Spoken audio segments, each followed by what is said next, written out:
Pero mga kaibigan ha, mag-ingat po tayo. Ang dami-daming fake news dito sa The Hague, no? I heard from one of the supporters that Attorney Harry Roque was giving away 10 lechons in the other venue, dividing the Duterte supporters.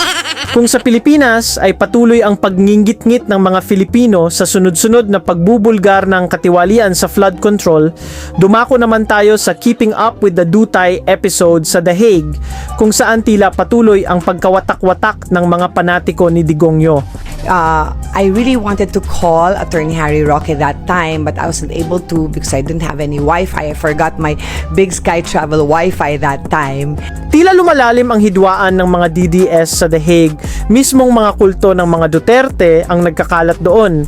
Pero eto ang nakakahiya, hindi tungkol sa flood control corruption na milya-milya ang layo sa Pinas ang pinag-aawayan nila, kundi tungkol sa pagkain. Yep, ganyang ka-cheap ang mga DDS. So I was not able to confirm this rumor.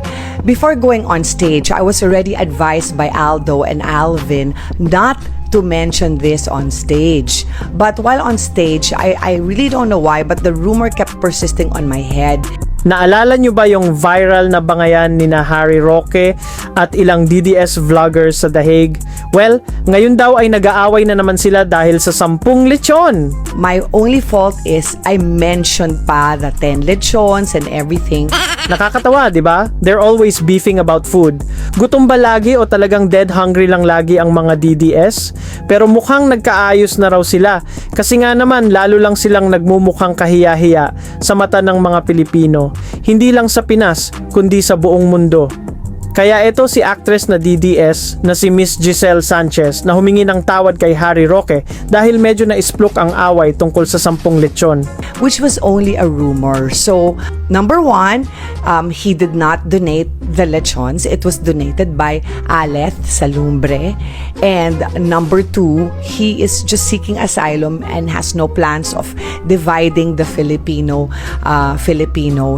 So, I would like to publicly apologize if ever this caused damage on Aleth Salumbre or Attorney Harry Roque. But my purpose was not to spread fake news or even divide the Filipinos even more there in The Hague, but my purpose was to unite the Filipinos through Attorney Harry Roque, kasi alam kong magagawa niya yun. Tama na yung bashing, lahat naman tayo Duterte supporters, hindi ba? Pero mga kaibigan ha, mag-ingat po tayo. Ang dami-daming fake news dito sa The Hague, no? May fake news po na kumalat na di umano ako daw po ay dahilan para magkawatak-watak ang mga Pilipino. Ay na-address ko na po yan. Malinaw na malinaw po na ang dahilan po na nagkakaroon ng paghahati-hati, meron talagang mga tao na ayaw na makipagtrabaho sa mga taga-DDS at mga maisog. Ako naman po, ginawa ko lahat para sila mapagkaisa. Pero nung hindi po talaga po pwede mapagkaisa, pumanig ako doon sa DDS at saka sa maisog. Bakit? Sila naman po talagang sa simula't-simula supporters na ni Tatay Digong mula pa ng 2016. Daig pa nga nila ako dahil ako naman inaamin ko ako'y hindi DDS noong 2016, no?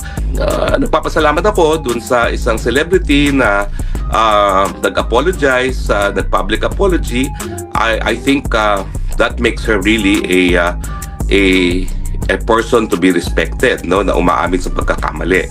Pero siyempre medyo hilaw ata yung kanyang apology kasi inaabsulto niya yung mga ibang personalidad na nakita naman natin sa isang video na nagre-rehearse pa kung paano ipapakalat yung fake news tungkol sa akin, no. First time ko naman po nagsasalita tungkol sa akin sa laubin dito, no? Pero hindi naman ako pwedeng pa forever manghimik, no? Dahil kitang-kita naman po na bagamat inaabsulto niya ilang mga personalidad, merong rehearsal sila kung paano nila ako sisiraan sa entablado. Anyway, I leave that to you. I leave everything to God, but I appreciate the public apology, you know, at least from the person na nagsalita sa entablado.